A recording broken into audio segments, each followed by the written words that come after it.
Les podcasts du Cercle Occident présentent Manifeste pour une renaissance européenne.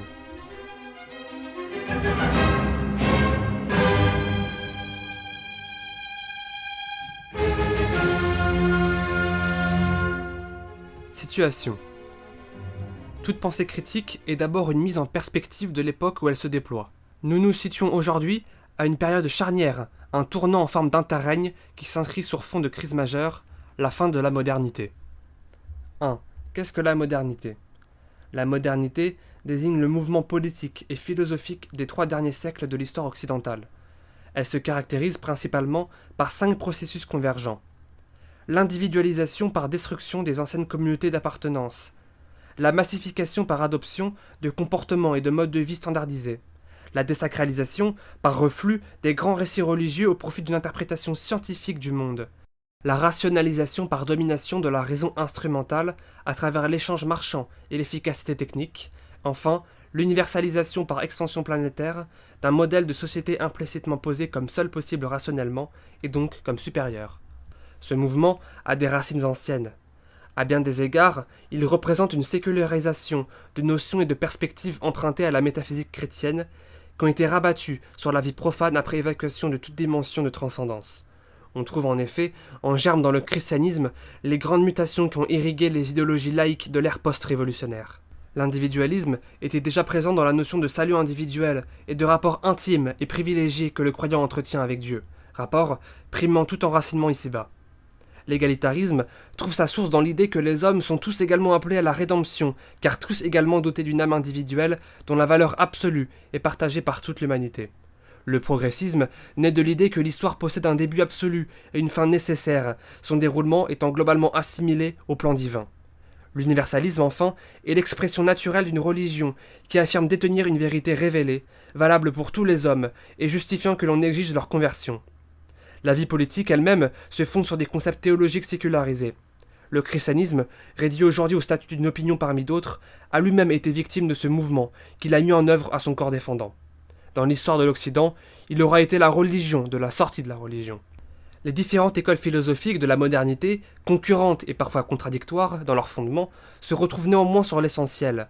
L'idée qu'il existe une solution unique et universalisable à tous les phénomènes sociaux, moraux et politiques.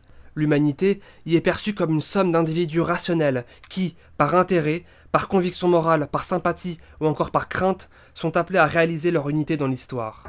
Dans cette perspective, la diversité du monde devient un obstacle et tout ce qui différencie les hommes est perçu comme accessoire ou contingent, dépassé ou dangereux. Dans la mesure où la modernité ne fut pas seulement un corpus d'idées, mais aussi un mode d'action, elle a tenté par tous les moyens d'arracher les individus à leur appartenance singulière afin de les soumettre à un mode universel d'association. Le plus efficace, à l'usage, s'est révélé être le marché. 2. La crise de la modernité. L'imaginaire de la modernité fut dominé par les désirs de liberté et d'égalité.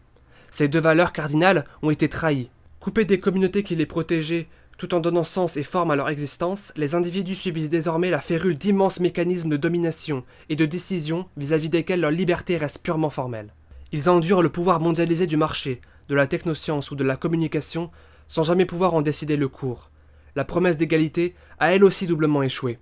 Le communisme l'a trahi en instaurant les régimes totalitaires les plus meurtriers de l'histoire. Le capitalisme s'en est joué en légitimant par une égalité de principe les inégalités économiques et sociales les plus odieuses. La modernité a proclamé des droits sans pour autant donner les moyens de les exercer. Elle a exacerbé tous les besoins et en crée sans cesse de nouveaux, mais en réservant leur accès à une petite minorité, ce qui alimente la frustration et la colère de tous les autres. Quant à l'idéologie du progrès, qui avait répondu à l'attente des hommes en entretenant la promesse d'un monde toujours meilleur, elle connaît aujourd'hui une crise radicale. L'avenir, qui s'avère imprévisible, n'est plus porteur d'espoir, mais fait peur au plus grand nombre. Chaque génération affronte désormais un monde différent de celui de ses pairs. Cette nouveauté perpétuelle, fondée sur la disqualification de la filiation et des anciennes expériences, jointe à la transformation toujours accélérée des modes de vie et des milieux d'existence, ne produit pas le bonheur, mais l'angoisse. La fin des idéologies désigne l'épuisement historique des grands récits mobilisateurs qui s'incarnèrent dans le libéralisme, le socialisme, le communisme, le nationalisme, le fascisme ou encore le nazisme. Le XXe siècle a sonné le glas de la plupart de ces doctrines, dont les effets concrets furent les génocides, ethnocides et massacres de masse, les guerres totales entre les nations et la concurrence permanente entre les individus. Les désastres écologiques aussi, le chaos social, la perte de tous les repères signifiants. En détruisant le monde vécu au profit de la raison instrumentale, la croissance et le développement matériel se sont traduits par un appauvrissement sans précédent de l'esprit. Ils ont généralisé le souci, l'inquiétude de vivre dans un présent toujours incertain, dans un monde privé de passé comme d'avenir. La modernité a ainsi accouché de la civilisation la plus vide que l'humanité ait jamais connue. Le langage publicitaire est devenu le paradigme de tous les langages sociaux. Le règne de l'argent impose l'omniprésence de la marchandise. L'homme se transforme en objet d'échange dans une atmosphère d'hédonisme pauvre. La technique enserre le monde vécu dans le réseau pacifié et rationalisé du quant à soi. La délinquance, la violence et l'incivilité se propagent dans une guerre de tous contre tous et de chacun contre soi-même. L'individu incertain flotte dans les mondes déréalisés de la drogue, du virtuel et du médiatique. Les campagnes se désertent vers des banlieues invivables et des mégapoles monstrueuses. L'individu solitaire se fond dans une foule anonyme et hostile, tandis que les anciennes médiations sociales, politiques, culturelles ou religieuses deviennent de plus en plus incertaines et indifférenciées. Cette crise diffuse que nous traversons signale que la modernité touche à sa fin, au moment même où l'utopie universaliste qui l'a fondée est en passe de devenir une réalité sous l'égide de la mondialisation libérale. La fin du XXe siècle marque, en même temps que la fin des temps modernes, l'entrée dans une post-modernité, caractérisée par une série de thématiques nouvelles. Émergence de la préoccupation écologique, recherche de la qualité de vie, rôle des tribus et des réseaux, regain d'importance des communautés, politique de reconnaissance des groupes, multiplication des conflits infra- ou supra-étatiques, retour des violences sociales, déclin des religions instituées, opposition croissante des peuples à leur élite, etc. N'ayant plus rien à dire et constatant le malaise grandissant des sociétés contemporaines, les tenants de l'idéologie dominante en sont réduits à un discours incantatoire matraqué par les médias, dans un univers en péril d'implosion. Implosion et non plus explosion. Le dépassement de la modernité ne prendra pas la forme d'un grand soir, version profane de la parousie, mais se manifestera par l'apparition de milliers d'aurores, c'est-à-dire par l'éclosion d'espaces souverains libérés de la domination moderne. La modernité ne sera pas dépassée par un retour en arrière, mais par un recours à certaines valeurs prémodernes, dans une optique résolument postmoderne. C'est au prix d'une telle refondation radicale que seront conjurés l'anomie sociale et le nihilisme contemporain. 3. Le libéralisme, ennemi principal.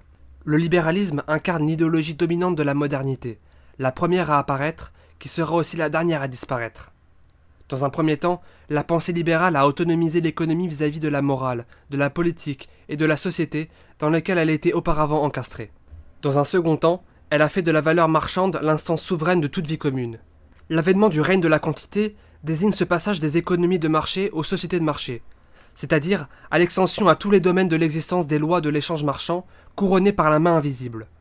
Le libéralisme, d'autre part, a engendré l'individualisme moderne, à partir d'une anthropologie fausse, tant du point de vue descriptif que normatif, fondée sur un individu unidimensionnel, tirant ses droits imprescriptibles d'une nature fondamentalement non sociale et censé chercher à maximiser en permanence son meilleur intérêt par l'élimination de toute considération non quantifiable et de toute valeur ne relevant pas du calcul rationnel. Cette double pulsion individualiste et économiciste s'accompagne d'une vision darwinienne de la vie sociale.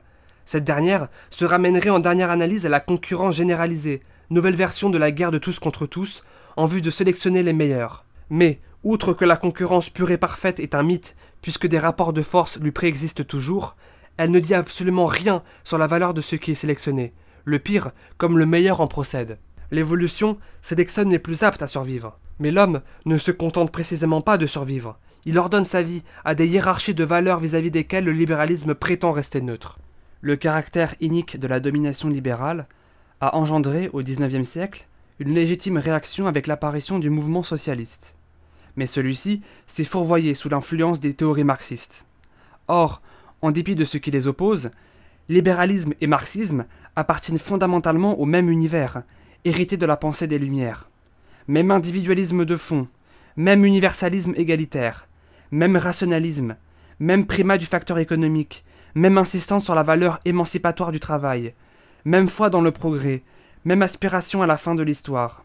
À bien des égards, le libéralisme a seulement réalisé avec plus d'efficacité certains des objectifs qu'il partageait avec le marxisme.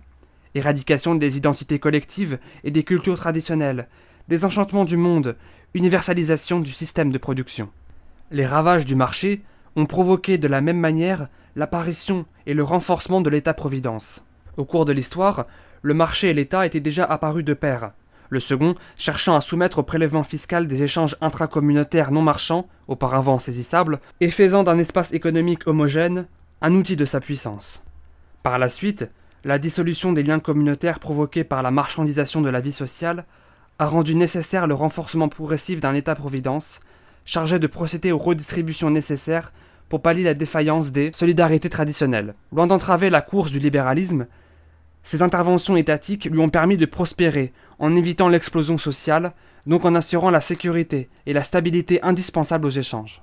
Mais en retour, l'État-providence, qui n'est qu'une structure redistributive abstraite, anonyme et opaque, a généralisé l'irresponsabilité, transformant les sociétaires en autant d'assistés, qui ne réclament plus tant le renversement du système libéral que l'extension indéfinie et sans contrepartie de leurs droits. Enfin, le libéralisme entraîne la négation de la spécificité du politique, laquelle implique toujours l'arbitraire de la décision et la pluralité des finalités. La politique libérale apparaît de ce point de vue comme une contradiction dans les termes. Visant à former le lien social à partir d'une théorie du choix rationnel qui indexe la citoyenneté sur l'utilité, elle se ramène à un idéal de gestion scientifique de la société globale, qu'elle place sous le seul horizon de l'expertise technicienne. L'état de droit libéral, trop souvent synonyme de république des juges, croit parallèlement pouvoir s'abstenir de proposer un modèle de vie bon et aspire à neutraliser les conflits inhérents à la diversité du social par des procédures purement juridiques visant à déterminer ce qui est juste, plutôt que ce qui est bien. L'espace public se dissout dans l'espace privé, tandis que la démocratie représentative se réduit à un marché où se rencontre une offre de plus en plus restreinte et une demande de moins en moins motivée. On peut penser notamment à l'abstention. À l'heure de la mondialisation, le libéralisme ne se présente plus comme une idéologie, mais comme un système mondial de production et de reproduction des hommes et des marchandises, surplombé par l'hypermoralisme des droits de l'homme. Sous ses formes économiques, politiques et morales, le libéralisme représente le bloc central des idées d'une modernité finissante. Donc l'adversaire principal de tous ceux qui œuvrent à son dépassement.